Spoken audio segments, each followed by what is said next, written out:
Okay, brilliant. Good news. Okay, I'm down to speak on being chaplain, where God has placed us.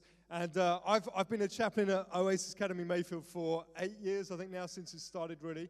And I wanted to draw out 3 tips that might help any of us, whether we're a neighbor, we're in a workplace, we're in a school or prison, wherever it might be.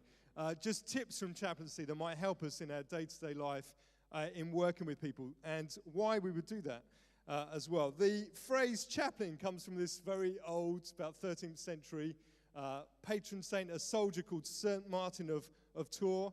And what he did was he was met as a soldier. He was a soldier on horseback, and as he was riding along one day to his barracks, a beggar stopped him, shivering with cold, and asked him for help. And St. Martin, he looked at the man with compassion and decided to tear his cloak in half, and he kept half for himself and gave half to the beggar. It was a big, thick velvet cloak. And so the beggar took it. And then in that night, he then had this dream, St. Martin, that he had given that blanket not to a beggar but to Jesus himself. And at that point he thought, I'm going to leave behind my life as a soldier and start my life as a priest. And so he left that behind. But the soldiers loved him and they loved his compassion, so they asked him to ride with him as a priest. And so it was begun, this idea of the chaplain, the army chaplain. He was the first one. So he would ride along, not fight, but he'd be praying in the battle. And so the word chaplain, you can look it up, it comes from that French word for cloak, capella, and it basically meant presence. It meant the presence of God was there with the army. When he rode with them or when the cloak was with them, it was that sense of God's presence was there. And chaplaincy is all about that, really, isn't it? It's about a sense of presence, about solidity, about stillness in places which are often quite formal, quite structured, quite organized. So very common within the military, within prison, with hospitals, when everything moves at such a pace, to have someone there that is centered, that has a sense of presence about them, is very important. So the place where I've been centered has been here. This is the school I work at, Oasis Academy Mayfield. I can't work out what's going on in that picture, but that's basically the whole crowd that's there. There's about 700 students and about 100 staff. And when the school started, I suppose before that, our experience of doing school had been taking bands in, so I've worked with Mike and others 10, 15, 20 years ago, taking bands into schools, making a big splash, and doing things, and then working with students after that for maybe 6 or 7 weeks. And that still happens. But I wanted to do something different in the school here, because we were looking at a school where we'd have a 125-year contract. So we didn't want to do something that was just for a week, but something that had a lasting presence. So decided to look at chaplaincy. And these are some words that helped, really, just thinking about what it meant to go into that place. So remember when Jesus sent out the 72 in Luke chapter 10, he said, go out to the surrounding villages. And it's an interesting passage. When you take away all the other words and you just leave the verbs, and I didn't even know we had verbs until we started studying French at school, but there are verbs in English as well, apparently. So as we went out, as we look at this passage, if you just do the verbs, just have a look at this, what you end up with. The first one is go, then enter, so enter the village, bless, stay, eat, drink, heal, tell. And that's the running order of it. And I guess a lot of people were brought up with the song Go Tell It on the Mountains. It was go tell, and missed out everything in between. And so this is quite a different way of doing things, isn't it? It's going to a place, staying, eating, blessing, drinking with people, and telling. So it's a lot more present. It's a lot more connected. So I wanted to draw out 3 things from this. It reminded me, just looking at this, Friday I sat with it was a year 9 boy, so it's about 13 years old. And all of his friends had finished eating his meal. I'd finished eating my meal. He still had half of his main course left and his pudding. I'm thinking, he's going to be sat there for 20 minutes on his own eating this dinner. So I can either say, look, I've got things to do, which I did have, or I could sit patiently and wait for him to eat this meal. So my family will know how impatient I am at mealtimes, so I've often got something on. But I sat there with this 13-year-old boy just waiting and waiting for him to finish, and then we cleared up our trays together and we went off. But that, in essence, is chaplaincy. It's about being patient enough to eat with someone, not just rushing in, telling something, doing something, but actually being present. So the 3 tips I've got being considerate, which happened to tie up with the notes, which was good that I was sent, being connected, and being creative.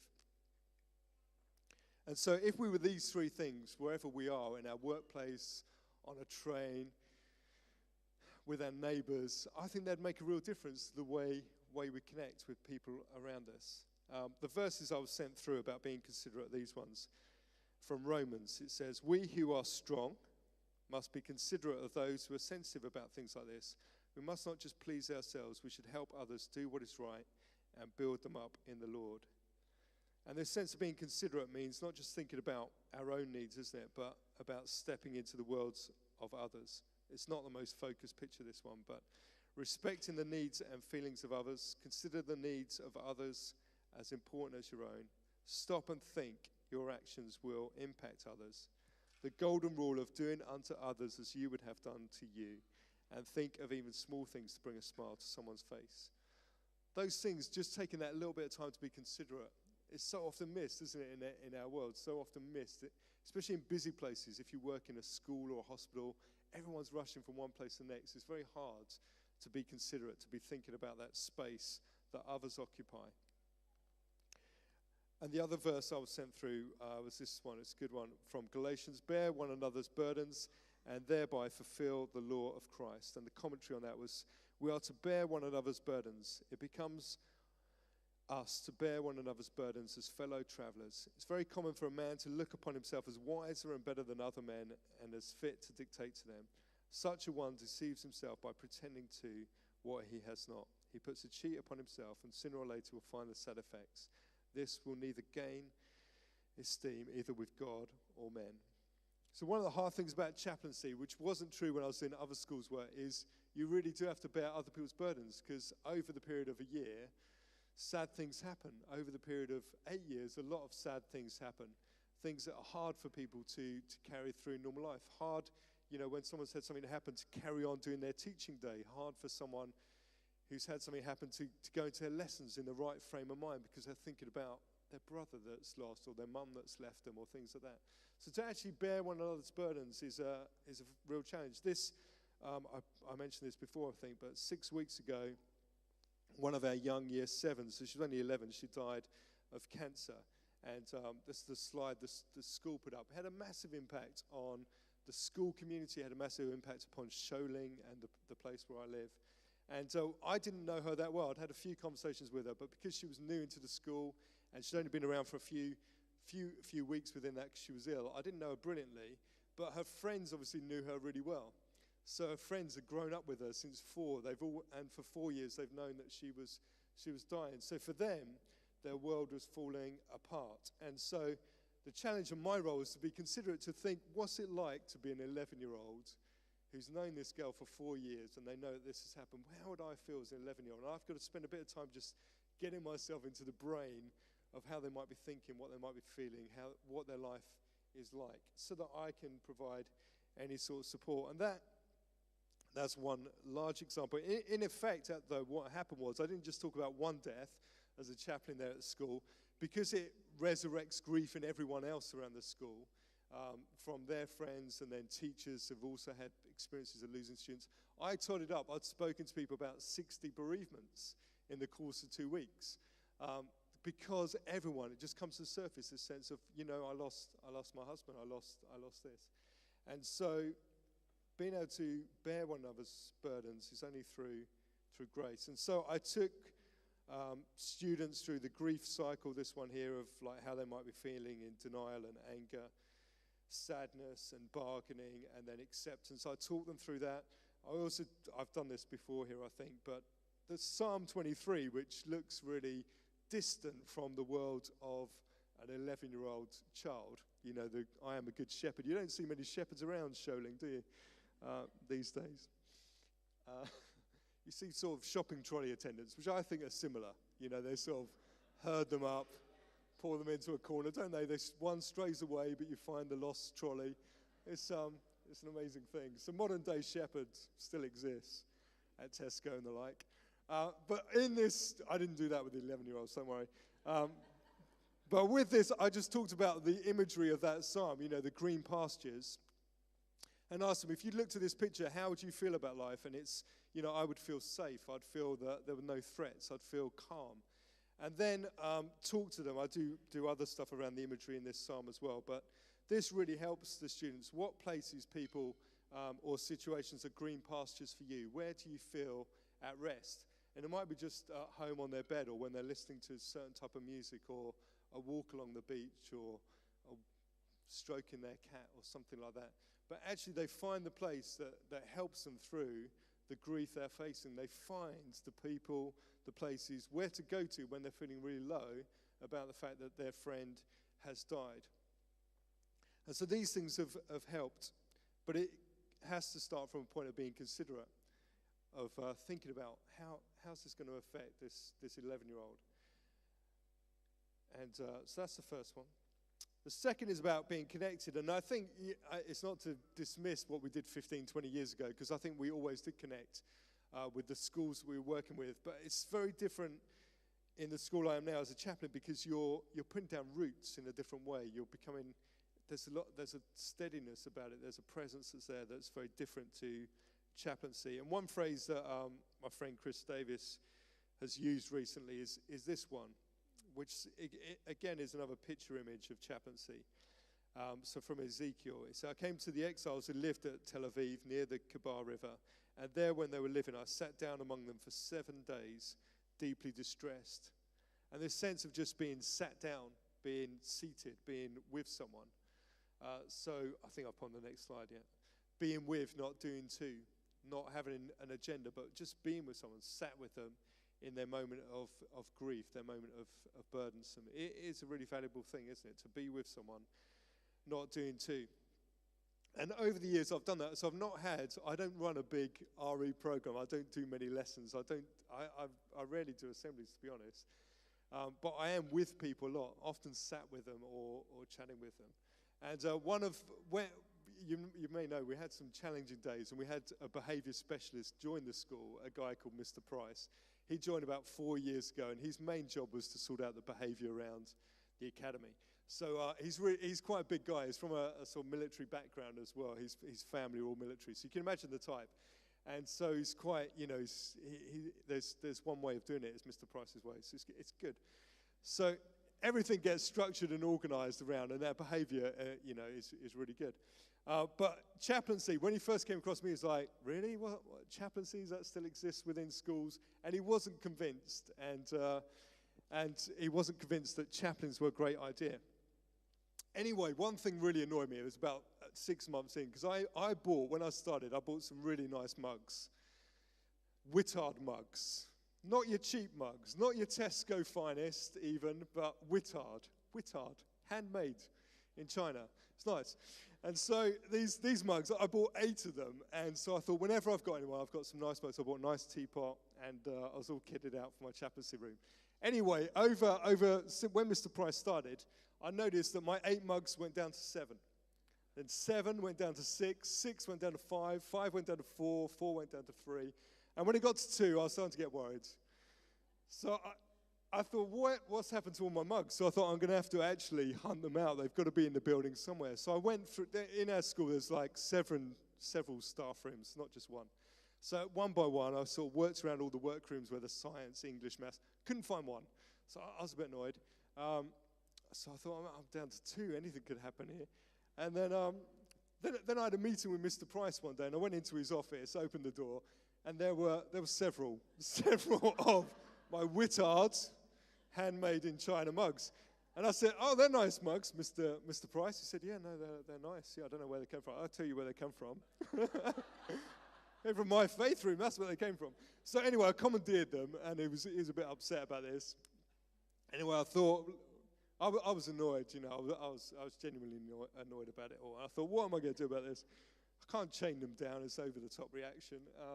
So what I did, I thought, you know what, I'm going to buy him his own set of mugs. So I went to Wittard's again, and I bought him 8 mugs of his own. I thought, he's not going to nick mine, he's got 8 of his own here.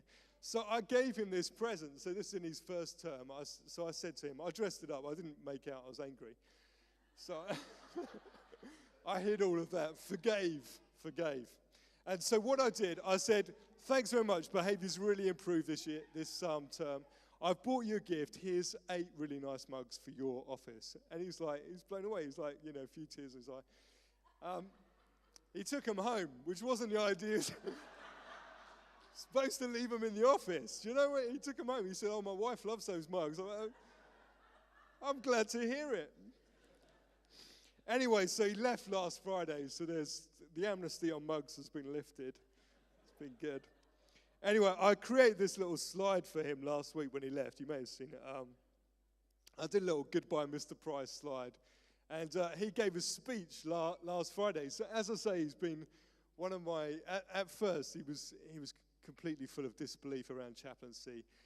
But these are the words he said at the leaving speech. So he sort of did everyone, and then he finished with me as second to last bit of the speech. This isn't narcissism, this is just to show impact. And then the last piece of the speech, well, it probably is. Last piece of the speech is to the principal. So he said this, and he's choked at this point. He's like, Paul, our man of faith, he knows I'm not a religious person. I've told him many times. But he's changed my spirit because he cares. And he said this in a very choked way, but in front of all the staff. And all the staff actually just nodded and agreed. So it was an amazing moment. And he's left and gone to another school. But straight away he said, I'm going to connect up with the church in Reading and see if we can make some sort of connections like we've had here in Southampton. So that was a great accolade of like forgiveness, grace, witards. Last thing.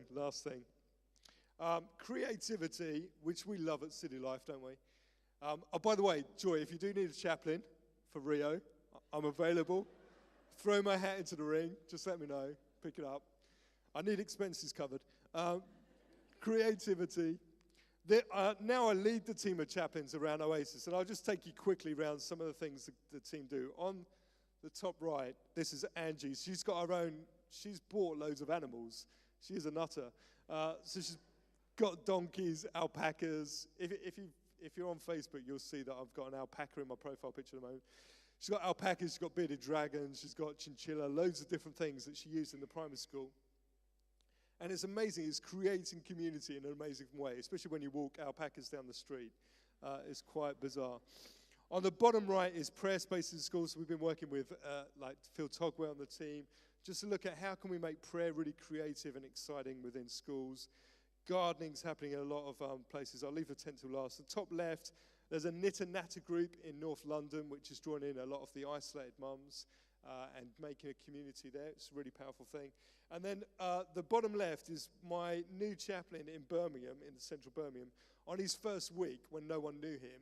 Rather than just turn up normally and get a badge and everything, he arrived in a tent, and so he lived in the tent for the first week at school. And he obviously went home in the evening once the kids had gone. But as far as the kids knew, he was a refugee from Syria, and that's who he was. And so they were really cautious around him for the first few days, and then nervously a few of them started to ask him questions. And then by about Wednesday, they started to say, he said, you can come and visit my tent if you want. So he obviously stepped out, and they went in and had a look around. He had a rucksack in there of his belongings. But it's like really creative start. And then he had to undo the story that he was a refugee, obviously, the second week, which was a bit of a challenge. I'm not sure everyone believes it yet. And then my last slide, I think, is this. This is some of the stuff I've done at Mayfield. It's just doing these love ambushes. I've only used the phrase in my own head. I've not talked about it out loud. But doing cakes and teas for staff regularly. I did an Easter egg hunt, so I hid eggs in their staff rooms, those 7 work rooms. I hid loads of eggs and then just said, put a little sign up from the Easter Bunny saying, find me if you can. And they all, they're like little 6-year-olds then. You get the science teacher on his hands and knees exploring every inch of the place. And then Valentine's Day, we wrote a Valentine card to every member of staff saying you are loved, and gave them a rose each and different things. And it just made them feel special. It pretty much went well, except for one person who didn't really open the card. His wife found it. It was awkward. Maybe I should have put chaplaincy team at the bottom. You learn from these things, I think, over the years. Question mark probably raised a doubt. Anyway, that is me, I think. So here's just a few. Look at that. See that? Took me seconds. Last question then, and I'll finish with this, is I think chaplaincy, we can learn from those things in all our situations. How can we connect more with the people that we're with in our neighborhoods, in our workplace, around us? How can we be more considerate? And how can we be creative? How can we do these love ambushes that just let them know that God loves them? Thank you.